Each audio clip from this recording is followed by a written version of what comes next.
Hello, my name is Jody Kerchner, and I'm professor of music education at the Oberlin College and Conservatory of Music. Today, we're going to focus on two facets of teaching, and one is questioning.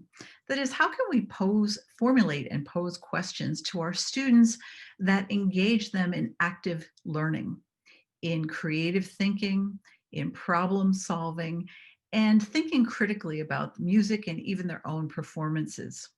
The second topic then is feedback.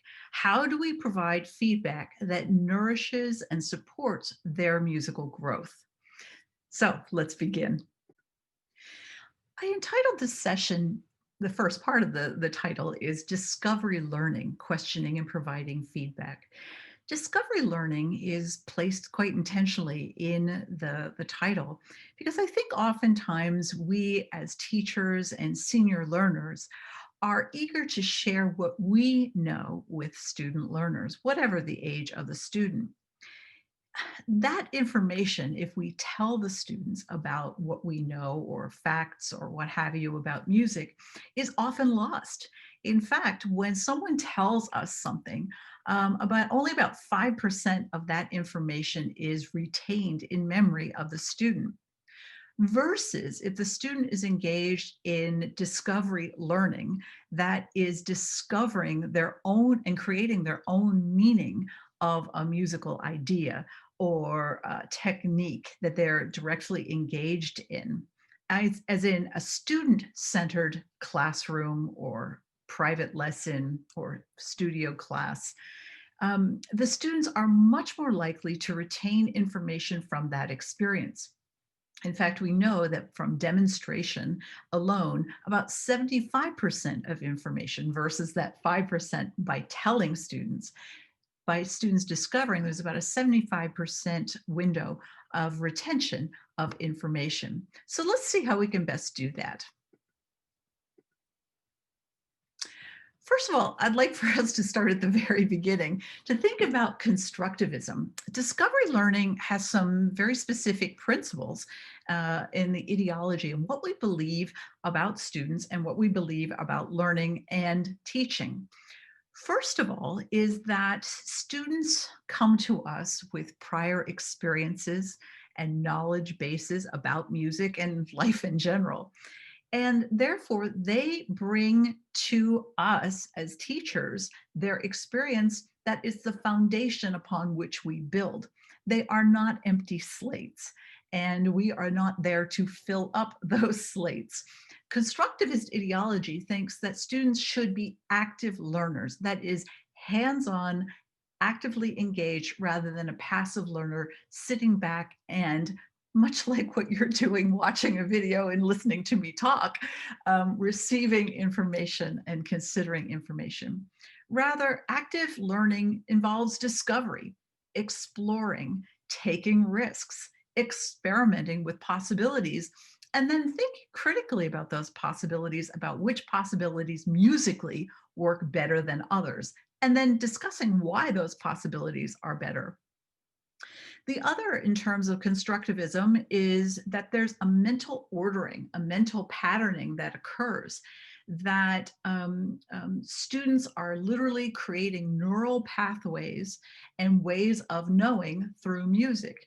Music knowing about is about thinking about versus hands-on direct music engagement learning, which is thinking with music and thinking in music. The ordering, the mental patterning is much more ingrained and internalized if the student is ordering, doing things with musical sounds, their instruments, their voice, as an active learner. Constructivists also consider that knowledge is variable. Knowledge is one thing to me, and in 5 years or maybe even 5 minutes, my knowledge, my perspective changes. Why does it change? It changes because I'm constantly building my understanding of my environment and what is in my environment. And I'm enfolding that into my prior knowledge, that foundational knowledge base. And I'm rethinking, do my perspectives as I know them, do they stay? Are they going to change? Are they going to be refined? This is all part of the meaning making. And children do this of any age, and we do this in a lifetime. We know, we think we know, we have to question why we know or how we know, and then make adjustments to that knowledge base. Constructivists also believe that, in our case, music, that there's a self and a personal identity, and I would suggest also musical identities that are being formed as we are teaching and learning in our music instructional settings. That there's a social symbolic relatedness. Well, for some of us, we are teaching how to read music, whether that notation is standard Western notation, or maybe you're having the students invent their own symbolic notation to represent sound. The notation is a metaphor for sound, and negotiating, just because what I see is a symbol, what does that represent in real-time music making? Constructivists, as we talked about, student-teacher partnerships, that the teacher is really there as a facilitator, a guide, a hospitable guide, as Lee Wiggins and his Wiggins and Higgins and Willingham, 2017, talk about the hospitable facilitator and what that looks like. And then finally, learning is a lifelong thing. And so, how do we nurture our students with whom we encounter such that they're going to be excited about and encouraged and independent in their musical quests in their future lives and lifespan phases of development? So, what is this discovery learning that I'm talking about? The teacher actually facilitates experiences during which the students discover and create their own meaning about music. That is, we as senior learners have studied perspectives on music history and interpretation, performance, practice, all that good stuff. But that really means nothing to the student unless we guide students into experiences for which they can explore and create their own meaning of something, a performance practice, a technical aspect, what the Baroque era is, for example. And this discovery happens not only at the individual student level, but also in collaborative groups, small groups of learners that are interacting and learning from one another. So that learning is important, certainly on a one-on-one basis, but as you can imagine, for example, studio classes are very important because one learns by observing, in accordance with Bandura's theory of observation, but learning from one another and then trying to apply what one has learned into one's own musical situation. So what does this mean about questioning? All that was to say is that questioning is really a cornerstone of discovery learning. And that means that in our lessons, we are trying to stimulate thinking, thinking and learning. So let's consider, why do we even ask questions other than to stimulate learning? You might ask a question because you were wanting to initiate a discussion with your student or students. Maybe you want to discuss, I don't know, some facet of the music that they're performing. Maybe you wish to discuss a composer or a performer's performance with that student.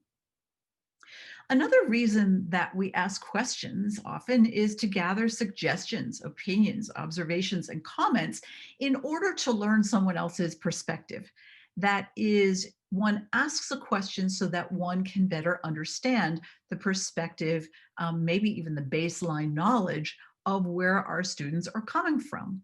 We might ask questions so that we become informed of who that student is, as a way of getting to know that student, and what their life is like. Sometimes chit chat and asking questions as a part of that, as in, how's your day going? What do you do after school? Are you remote learning in school? Are you in person? How do you like that? What do you feel? So that you're making this personal connection. But gathering suggestions, opinions, and observations from your students also suggests that you are genuinely interested, that you are trying to understand the importance, the meaning that that person has. That's showing a deep amount of respect and interest in the other person. It also is a way of giving voice. And when I say giving voice, I'm not talking about voice in terms of singing, but I'm talking about validating the person, as in the person's self-worth. The constructivist perspective that each person comes to us with unique, rich experiences is a way of also then asking questions to understand those deep, rich experiences, um, validating and honoring people's perspectives or preferences, and asking why those preferences or attitudes exist towards certain musical styles. But there's also other reasons for asking questions. And one is sheer brainstorming. How do you want to, what are the many possibilities for playing this or singing this phrase? Let's try. Great. What's another possibility? Oh, let's be really creative and let's really think out of the box. Play it 3 ways that you think are completely crazy. Let's see what we like, if we like any of those possibilities. So you're brainstorming and asking the student to take risks, to come up with possibilities for creating or for playing or for whatever. In a small group setting, of course, these questions are so important because these are platforms with which the students can engage one another and come up with lists of ideas, idea generations, for example. So before you ask the question, and hopefully this is part of the planning. In fact, in my lesson planning for private lessons or group lessons or classroom lessons or rehearsal lessons with my choir, in addition to the procedure that I prescribe, or I think I'm going to prescribe, my map for where we're going within a 45-minute allotment, I always pose questions. I think well-stated questions are key. And I think that questions are not as easily crafted on the spot and in the moment as we might think. Therefore, I've gotten into the habit of phrasing in my planning and rephrasing my questions so that they really are posed with the intent that I actually want them to serve. So, what are the possible intents other than giving voice and stimulating learning, all the stuff that we talked about in the last slide? Well, before one asks a question, one has to determine, what do I want the student to discover, to experience, to understand? Do I want to draw attention to a phrase? Do I want to draw attention to a stylistic performance feature? Do I want to draw attention to repetition in the music? Do I want students, if it's a listening example, do I want the students to discover the instrumentation or the timbres or the mood? What is the focus of the question? What is that? And then the second question is, great. So now I know why I'm asking a question, but if I ask a question, what information do the students need to know or experience before I even ask this question? If I ask the question, so what do you notice about this phrase and the way the melodic contour is shaped? If I haven't noted or haven't worked with the student to understand what melodic contour is before I ask the question, my question about melodic contour doesn't make sense to the student. There's no way of knowing if the student hasn't engaged with that vocabulary term. If I'm asking the student to describe the downbeat of the measure, I need to know that the student actually understands anacrusis or downbeat or upbeat. If I'm asking the students to describe or identify instrumental families, I need to know that the students understand what the families are. So asking the question and understanding the knowledge that and the experiences that have to come before the question can be successfully addressed. And after all, we're asking students to address questions that we feel either stretch them and or give them success and feed their notion of success in terms of their learning. This next step or consideration is I think really important as well. In which order will I ask the questions? Do I start with basic yes and no questions that give me no description? Where in the lesson do I put these questions? Does it matter? How will these questions lead to unpacking the sequence of learning that I'm going to take the students through? So it's really important to notice, where do I put these questions? And then how can I provoke the students to demonstrate their knowledge and ideas? In a student-centered setting, instructional setting, we know that the less talking that the teacher does and the more that the student does, plays, sings, composes, improvises, describes, the better. And so asking a question can pose and get the student engaged in those behaviors in a very direct way rather than the teacher talking too much. One of the ways to get the students to show their knowledge or technique or ideas, what have you, is to ask descriptive, open-ended or guided questions rather than yes or no. If you ask a question such as, can you see where this happens? There are very few students that are going to answer the question honestly and say, no, I don't know where this happens. And they want to please us. So most likely they're going to say, sure, yeah, I see where that happens. Oh yeah. But how can we be confident that the student actually understands the content of the question that we're really asking? Hmm. So let's take a look at several types of questions that we are able to ask. And I would suggest that there's not a one right or wrong way in terms of preferred types, open-ended, guided, or closed questioning. I would suggest that we need to pose an array of questions, a continuum of questions, so that students have, for example, the opportunity to show us their foundation knowledge, that they understand certain facts. Those sorts of questions typically are closed questions, such as, here are a few, for example, what is the meter signature? That's a right or wrong response. The student either knows the meter signature as 6/8 or does not know that the meter signature is 6/8. It's right or wrong. There's one correct answer. That is a closed question. How many times does this theme repeat? That's a counting question. There's one right or one or many wrong possibilities. Another example of a closed question is, what is the name of the historical period in which this piece was written?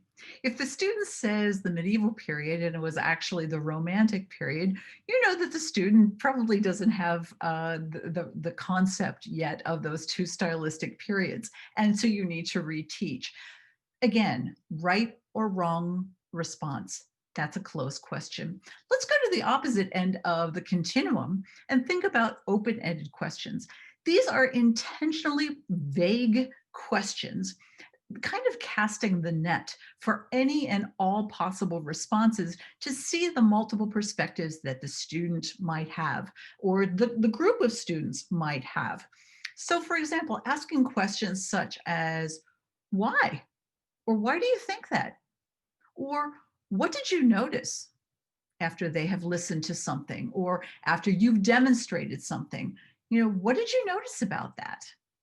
Why do you suppose the composer did this? It's a broad question. What did it feel like in your body as you sang that phrase? How does this compare to what we did before? Again, it's broad, intentionally broad.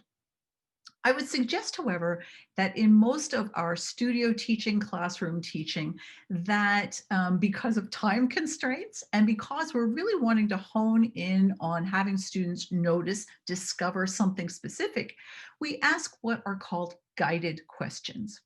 So, what about this piece made you feel?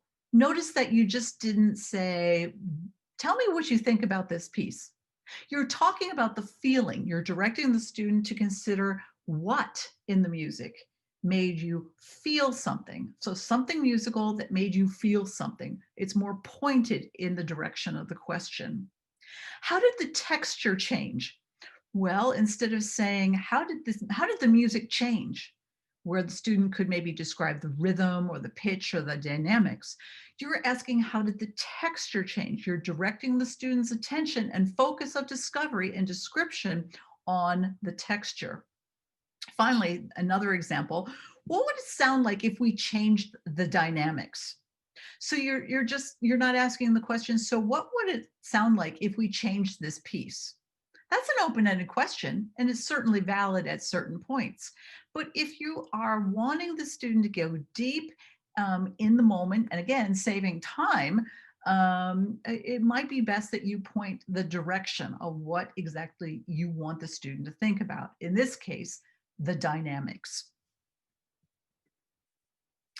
So giving prompts, now that you've posed the question and the student has responded, notice I very rarely use the word answer.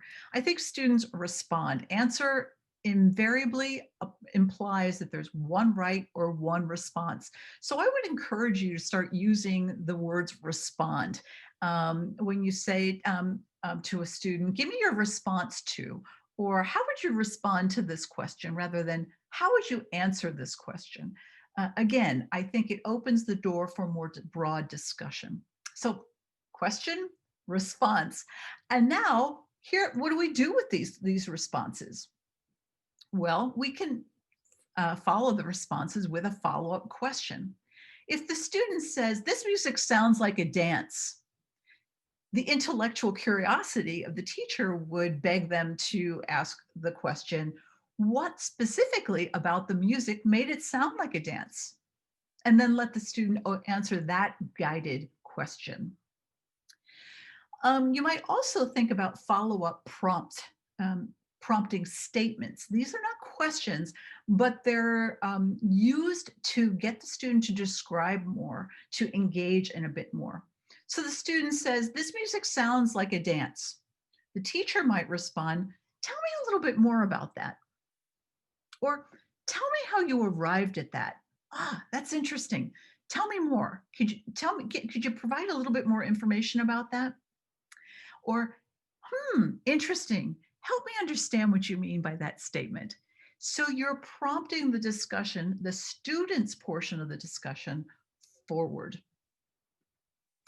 So we're going to take a little shift, but this is related, so stick to it, and introduce you to Benjamin Bloom, who was an American psychologist. You can see the birth and death dates there.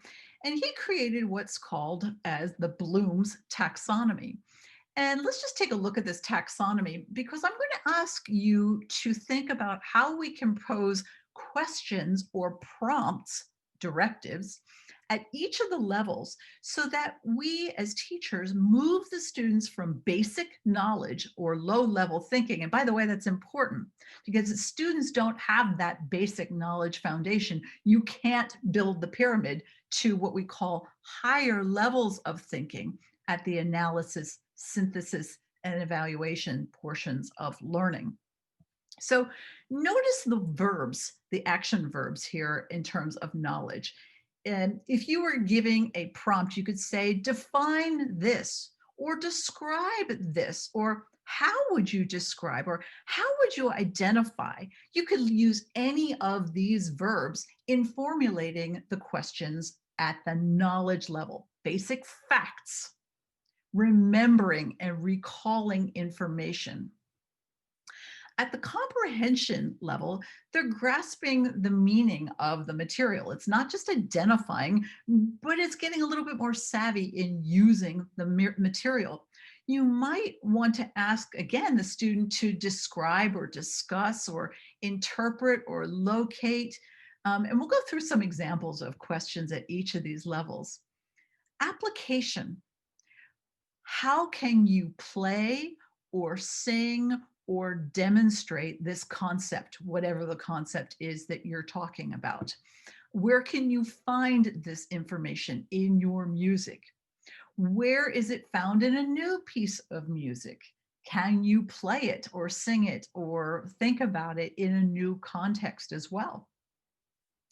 Then comes the analysis, and we're keen as musicians to get to the analysis stage without thinking necessarily about the lower levels that build up to analysis. We want to ask students the structural or emotional content of the music. So we'll ask them to compare and to contrast and differentiate when the students might not have built vocabulary and basic skill knowledge at earlier points of their instruction. Finally, not finally, but penultimately, the synthesis level is where you're asking students to create with the concept. Can you compose? Can you improvise? Could you integrate? Could you develop this basic idea? And then finally, the evaluation level. And when you're judging the value, maybe you're reading a biography and critically thinking about a composer's biography. Maybe you're listening to a performance and using critical thinking in terms of evaluating the performance. Maybe you're listening to a recording of your own performance and adding your judgments or evaluation about your own performance. Maybe you are evaluating that which you created in the synthesis stage of learning. You might say, okay, that's great from a theoretical level, but what does that have to do with me? Well, I would suggest, I would suggest that as teachers, we typically ask questions that are at the knowledge or comprehension or application levels. Very rarely do we ever get to the synthesis evaluation or those higher level orders of thinking, of discovery. So let's take a look at what that might mean. If I'm asking questions, and I would suggest that we ask a variety of questions in our instructional time. I don't think that we can ask all 6 levels of questions or directives in the same lesson. These are questions that are spread out over, over several lessons, showing the development of thinking or conceptual understanding. So for example, questions or directives at this Bloom's taxonomy knowledge level. It might be a question such as, what's the name of this note? Well, it's an A or a B. It can't be both. Notice that these are closed-ended questions. Quite intentionally, the student needs this foundational knowledge before taking it to different, more abstract levels, more sophisticated levels of understanding. What is the fingering for this note? The student shows the fingering, it's either right or wrong.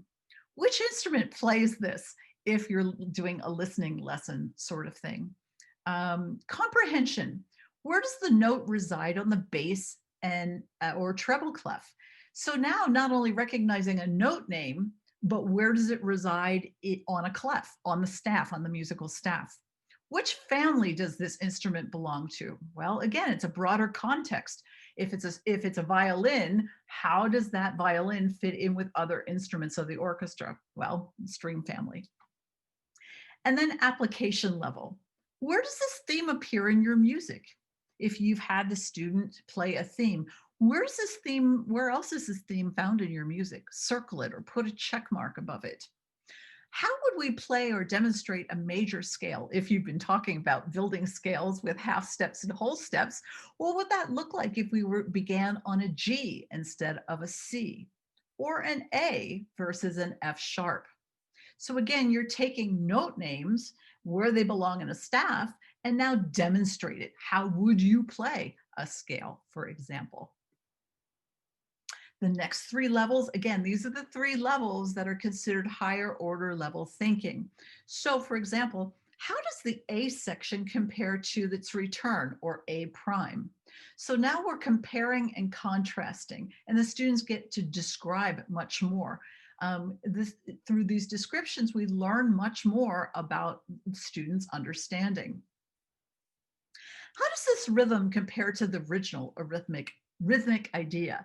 So again, comparing, contrasting, a lot of the theoretical analysis sorts of questions fall into this perspective. Synthesis questions. What if the A section didn't repeat? What are other possibilities that the composer could have used? Or if you're guiding composition, what if your A section doesn't repeat? What else could you do at the end of this piece instead of having the repeat of the A section? Or if you're generating a composition or improvisation, giving a directive, using this rhythm and two pitches, create a 4-measure composition. Well, they need to know what a measure is, which two pitches, how to perform the original rhythm that they have learned at the lower levels of the sequence of learning, and now putting it into their own creative product. Evaluation. Finally, which listening example did you like the best? Why is that? What about the music did you prefer? Really getting into the nitty-gritty of detail, using musical vocabulary to describe and evaluate. Critique your performance. What worked? What would you do differently? Why? So thinking about ways that they could improve upon their own performance fall into the levels of evaluative questions or directives. Let's move into a different section, and that's providing feedback that feeds. I put an intentional play on words here because I think that there are many times that teachers can give feedback to students that can be hurtful, demeaning, belittling, and that has a long-lasting effect on our students and their willingness to further engage with us in our instruction.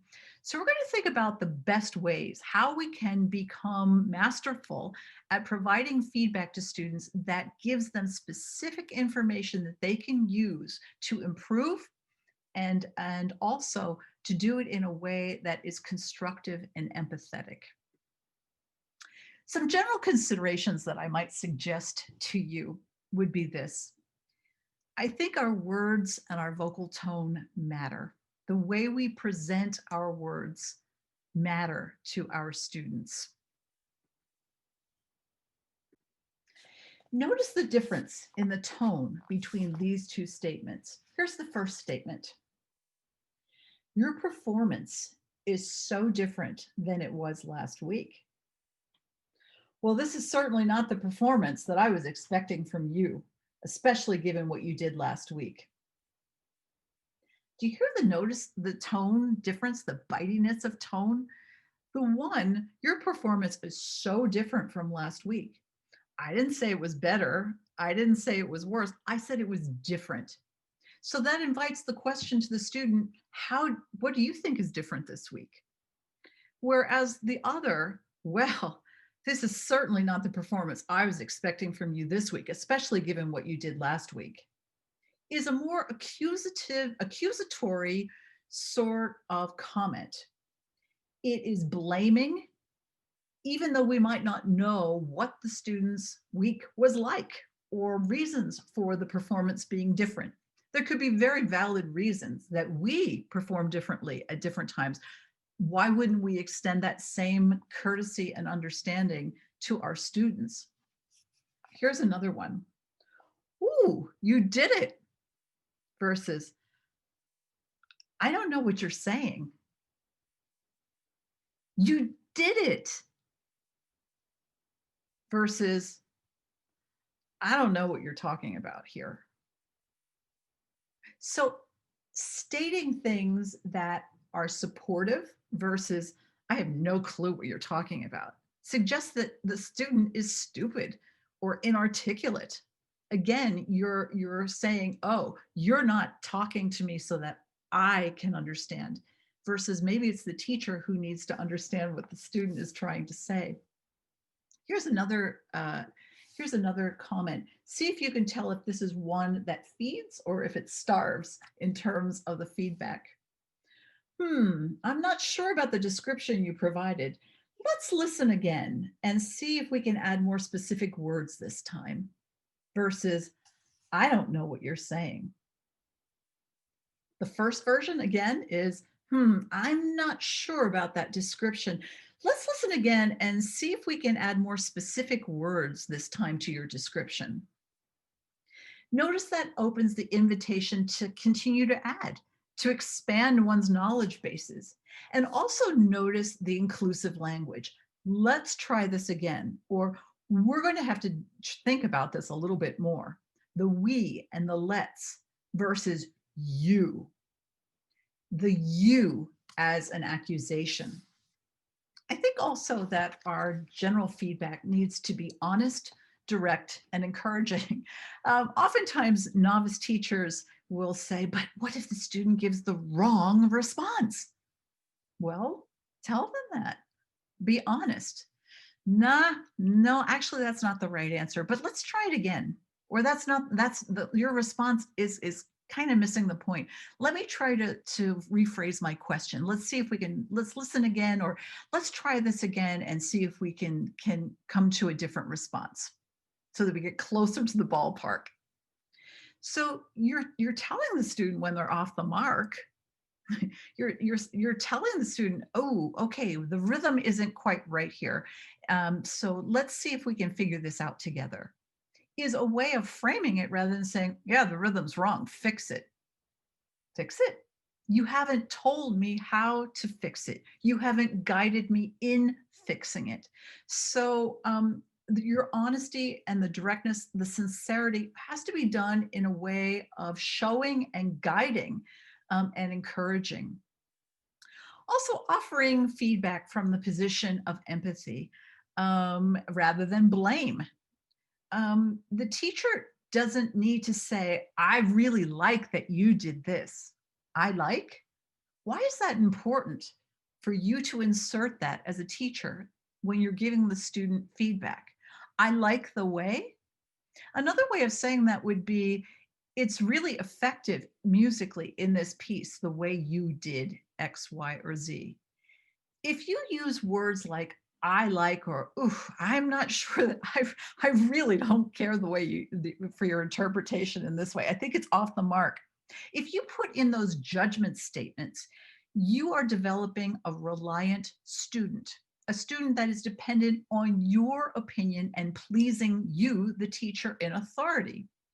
Instead, what you were really doing by giving feedback and asking questions is to develop a sense of self-sufficiency and agency and independence of thinking. So refrain from those judgment statements that typically happen before we describe something. I like the way you're holding your flute. I like the tone intonation this time. I like? No. Your intonation was much better this time than the last time is observational. You're not inserting yourself. You're just being the ears and the eyes, the extra pair of ears and eyes for the student. The other thing that is a point of contention, I know, with a lot of people, you may disagree with me, but from my experience, I have found that there is no place for sarcasm in our instructional settings. First of all, cognitively, students who are middle school, high school, elementary school, certainly, do not find it easy to cognitively understand whether what you are saying is actually kidding around, joking around through sarcasm, or if it's the truth or some combination. The long-term effect of sarcasm is detrimental to a student's self-concept and a sense of esteem and identity as a musician.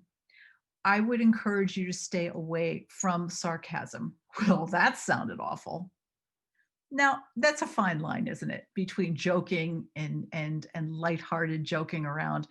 But I'm talking about those sarcastic zingers that can really hit to the core of a person. What were you thinking? Bases, why do I have to keep telling you this week after week? Get it right. That sort of feedback is hurtful. And notice throughout that I've been offering specific observations. Why? Because I want the student to know what they should continue doing, or if they're totally on the wrong path towards learning a piece or playing a piece or composing a piece or listening, whatever. Again, our job as teachers are facilitators and helping the student see clear paths for improvement. Now, I don't think that teachers have to be the only ones to provide this clear path for next steps or improvement. Ask the students, what do you think needs to be improved? How would you go about doing that? What do you need to do? What do you need to think about? What do you need to do before you play this phrase? So that you're getting the students also to consider general possibilities. So what are different types of variety of feedback? Just like the different questions that I've encouraged you to consider posing throughout your lessons, I would encourage you to give a variety of feedbacks in your presentational pedagogical style. You could ask a probing question like we talked about before, one that solicits explanation. So what do you mean by that? Or what was your concept in creating this phrase, for example? Or the observation, I noticed that you incorporated the feedback from last week. I noticed that, or, oh, you did it this week. You rose to the occasion and you did it. Correction or assessment. Let's try to fix the fingering here. I wonder if it would make it smoother in the phrase that you're developing. A solution or possibility. What would happen if we tried this? Or can you think of a way that we could better do this musically? Or nonverbal cues, just shaking a head, smiling, a glimmer of the eye is feedback, and it's positive, reassuring feedback, or having some sort of signal. Those are sorts of feedback strategies where you don't have to say anything, and it can be done in the moment as the student is even performing or creating the music itself. A restatement. So a student says, I believe the music sounds like a dance because there are different types of music and they're bouncing.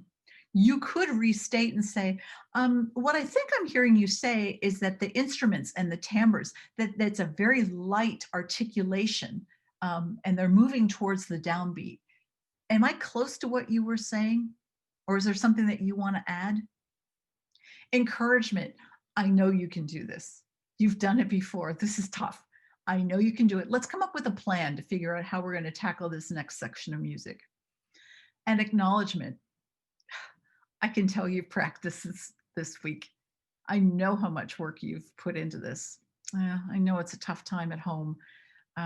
Let's see if we can figure out a way that we can get through this together.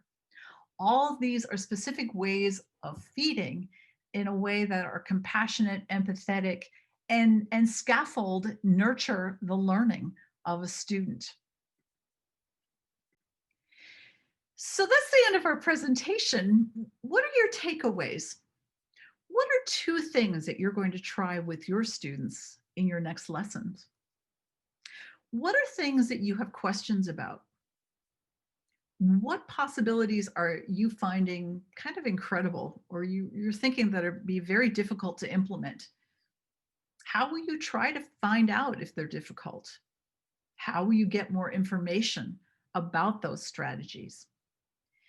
A lot of teaching is asking questions critically, creatively, problem solving, and to move beyond what we think we know about teaching and consider other possibilities to include in our teaching. And that can be frightening, it can be challenging, but it can also be very rewarding. I would encourage you to pursue the questions that you have. Do a little reading, research, think about what you still have yet to learn, because teaching is an evolutionary process. If you have questions for me, please feel free to reach out to me at jody.kerchner at oberlin.edu. I would be happy to discuss further with you any and all of these questions that you might have and in the topics that we explored today. I hope that you found something useful and something that you might try in the future.